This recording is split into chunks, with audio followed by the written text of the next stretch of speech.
So in 2011, I went to spend vacations in the south of my country, Brazil, with my mother.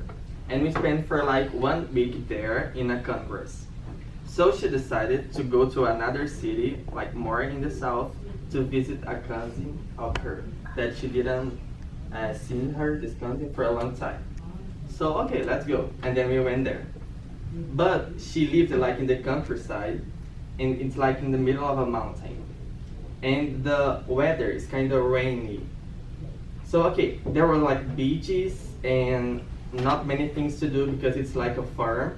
Okay, just 1 week. And then we went there.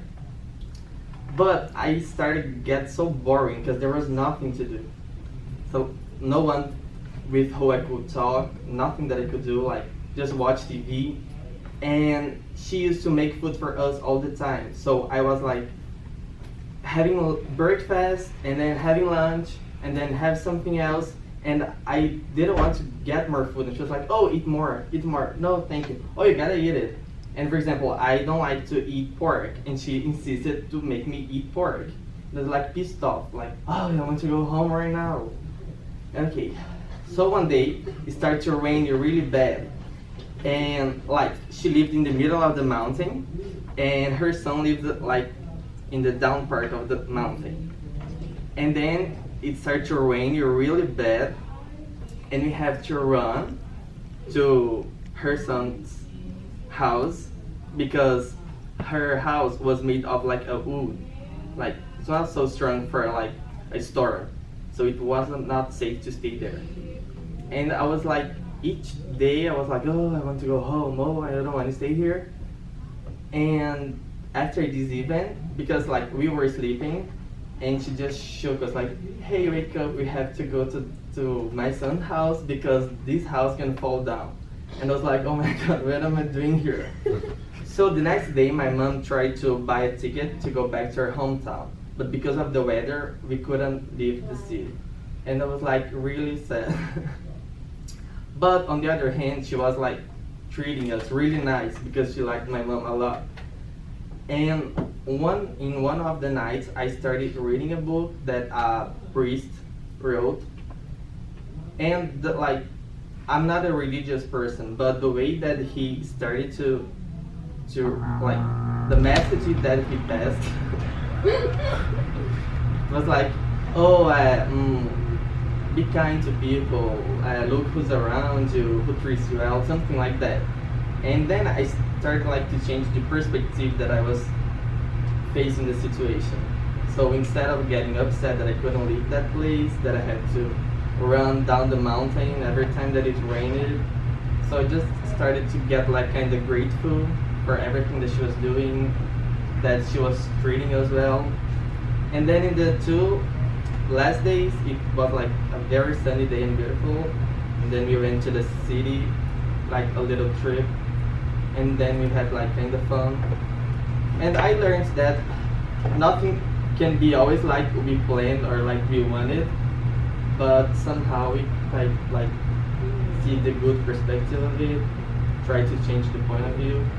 And maybe if I didn't like the situation, I had to recognize that she was trying to make the vacation good for us. That's it. Thank you. Talking English or can't talk English is very important for communication. So, I was not good an English speaker in 1995, but I can survive myself in these times. So, one of my British friend, his name was Steve, he came and visited me in my hometown, which is capital of Turkey, Ankara, and we start to discover the city.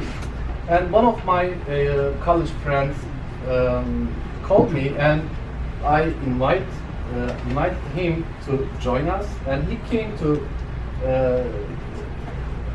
us and join us, and I meet each other. This is Steve, this is Erhan. They said, nice to meet you, everything's okay. And I was starting to conversation and telling about the city, and Erhan was in shock. "Oh, Ozzy, you are very well in English." I said, "Yeah. Also, you can speak. You can try." And he was very shy, and I pressed to talk to Steve, to him, and he started conversation. Conversation is literally like that. So, I'm Erhan, Steve. Hi, Steve. Hi, Erhan. Michael Jackson? Yes. Oh my God! He understands me. I'm gonna try again. Steve, Metallica? Yeah, Metallica.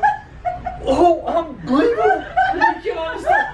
He's not a monkey. Of course he can understand, but he felt very well because he felt he's a good English speaker, and he continued next minutes, few minutes. Guns N' Roses. Madonna. Okay. Ozzy, what's going on? What's talking about it? And they start communication, and next hours would be better, but the starting conversation was really funny. Yes. I'm a wedding planner. I try to take control of all the weddings in the world. But the day of my wedding was a little bit different. I was so excited. I just came to the place that was taking place my wedding, that was a farm close to my city. And everything was fine. I just checked with all the vendors, everything, flowers, food, music, decoration, everything. And I just talked with them like, okay, I'm gonna be ready around 2 p.m. And my wedding will be at 4 p.m. And they say, okay. And I say, okay, I'm gonna go there, I'm gonna check everything, and I hope everything is going well. And that's it. And they say, okay, yeah, sure. And I just go with my family, enjoy the breakfast, and just play with my dog, and everything was good.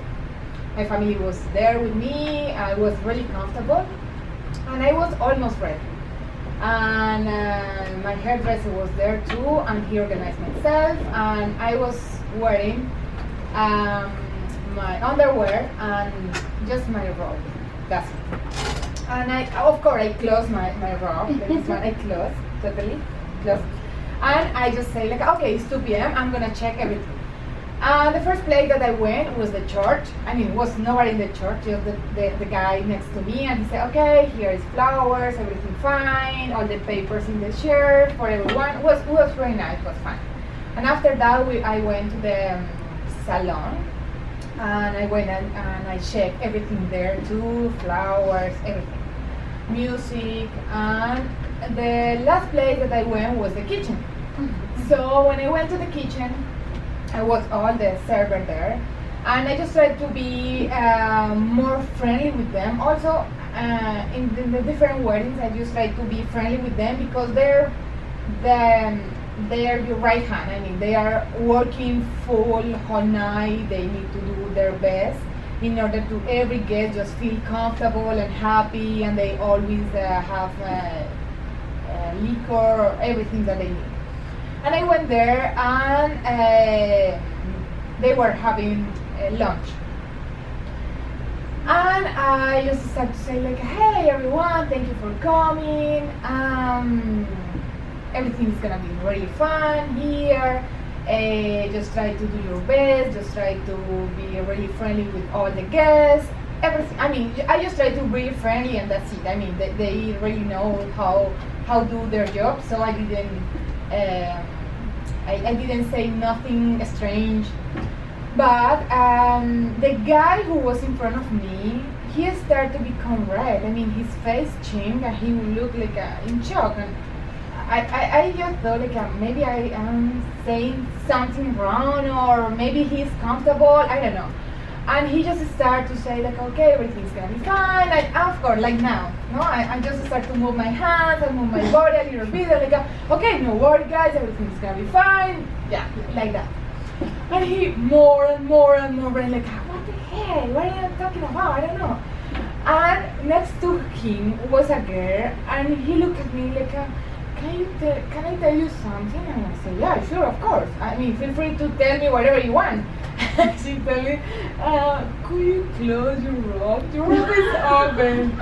And of course, look at me like, when I look at me like, okay, but it's fine. Just enjoy because it's the last time that you're gonna see my underwear. But of course, it was so embarrassing because he was like in shock. He couldn't say nothing, but it was so embarrassing for me because I was like the owner of the party. But at the same time, I think they make a joke all night about my underwear. And it's like, no worries. And of course, everybody in the party, they say like, hey, your service is really nice. They are so friendly. They are so happy. Of course, all of them just love all the party. It was so crazy, and it was good. Really, it was good. I mean, I embarrassed myself, but it was a good. It was a really good way. At the end of the party of my wedding, everything was happy. They just were comfortable. They just do their best. And the thing that I think after was like, okay, I'm a wedding planner. I just try to take control of everything, but sometimes you can control small details that can happen. So that one is my story. Thank you.